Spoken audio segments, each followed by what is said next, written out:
ইয়াত ব্যৱস্থাটোত কিবা প্ৰব্লেম আছে গোটেই বিল্ডিংটো চাৰিওফালে ফায়াৰ ব্ৰিগেড যাব পৰা নাই হয়নে সেইকাৰণে দিলে হৈছে দিলে কি কাৰণে হৈছে এই ফায়াৰ ব্ৰিগেডৰ পৰা ৰিপৰ্ট ল'ব লাগে মাজমজিয়াত 32 ঘণ্টা মাজমজিয়াত 32 ঘণ্টা সময় জুই জ্বলিছে তথাপিতো জুই নুমা পৰা নাই এইটো কমপ্লিট বিফলতা এই ফায়াৰ ব্ৰিগেডৰ পৰা ৰিপৰ্ট লওক কি কাৰণে দেৰি হৈছে ফায়াৰ ব্ৰিগেডৰ এনঅ'চিখন কেনেকৈ দিব পাৰে কেনেকৈ দিলে ইয়াৰ চেফটি নৰ্মছবিলাক ৰিভাইজ কৰক আৰু ফায়াৰ ডিপাৰ্টমেণ্টটো উন্নত কৰক সেইবিলাক কৰিলে গুৱাহাটীত আপুনি জুইৰ পৰা ৰক্ষা পাব ইয়াত এটা শ্বপিং মল বনাইছে এটা কমাৰ্চিয়েল কমপ্লেক্স বনাইছে তাৰ মালিকে নাজানে নেকি ইয়াত জুই লাগিব পাৰে যি কাৰণে নহওক মালিক জগৰীয়া এণ্ট্ৰি গেটটো থাকিলে নহ'ব চাৰাউণ্ডিংটো গোটেই ফায়াৰ ব্ৰিগেডৰ গাড়ী চলিব পৰা হ'ব লাগে আৰু ভিতৰত অট'মেটিক চিষ্টেম আছে কিয় অপাৰেট হোৱা নাই প্ৰত্যেক ফ্ল'ৰতে ফায়াৰ ফাইটিং চিষ্টেম আছে এটা ফায়াৰ ফাইটিং চিষ্টেম অপাৰেট হোৱা নাই চাগে ইমান পানী আনি চেছ কৰিছে তথাপিতো জুই নুমোৱা নাই কি কাৰণে এইবিলাক মালিকক ভালকে পানিছমেণ্ট দিব লাগে এইবিলাক বিল্ডিং বনালে নহ'ব চেফটি নৰ্ম চাব লাগিব ফায়াৰ ডিপাৰ্টমেণ্টে চাব লাগিব কিমান অশান্তি কৰিছে কিমান হানি কৰিছে কিমান ক্ষতি কৰিছে শ্বপিং মল আছে বেংকৰ কিমান অনিষ্ট হৈছে এইবিলাক মালিকে এইবিলাক জগৰীয়া হয়নে নাই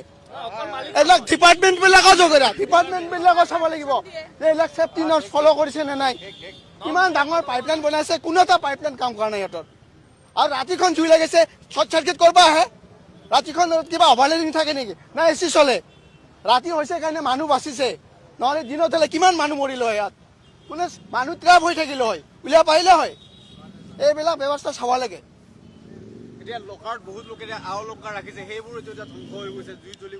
লকাৰৰ কিমান ক্ষতি হৈছে না আমিতো গম পোৱা নাই লকাৰৰ ক্ষতি হয়তো নহ'ব পাৰে লকাৰবিলাক মানে ফায়াৰ ৰেজিষ্টেঞ্চ হয় বা হিট ৰেজিষ্টেঞ্চ হয় যদি কণ্টিনিউৱাছ ইয়াত হিট ডেভেলপ হয় তেতিয়াহ'লে লকাৰো ডেমেজ হ'ব পাৰে সেইবিলাক বেংকে ৰিপৰ্ট দিব পাৰোঁ কিন্তু আমাৰ কথা হ'ল কি এই ইমান দিলে কিয় হ'ল এই গুৱাহাটীৰ মাজমজিয়াত থকা বিল্ডিংটোত জুই নহ'বলৈ চেফটি বোলা বস্তুৱেই নাই ইয়াত মানুহ যদি ভিতৰত সোমাই থাকিলে কি অৱস্থা হ'ল হয় কোনো নহয় এনেকুৱা গাড়ীৰে নহ'ব ইয়াততো কোনো অইল ফায়াৰ নহয় গেছ ফায়াৰ নহয় ইয়াত পেপাৰ ফায়াৰ কাপোৰ ফায়াৰ হৈছে ইমান হাই ইণ্টেনচিটিৰ ফায়াৰো নহয় তথাপিতো নোহোৱা পৰা নাই সেইবিলাক চাব লাগে এইটো কমচে কম ইমান ডাঙৰ বিল্ডিং এটা এনকুৱাৰী ডেফিনেটলি হ'ব লাগে এইটো কি কাৰণে দিলে হৈছে আৰু কি কাৰণে এই বিল্ডিংটোৰ কেনেকৈ ইমান ক্ষয় ক্ষতি হ'ল এইবিলাক সম্পূৰ্ণ ৰিপৰ্ট এটা বনাব লাগে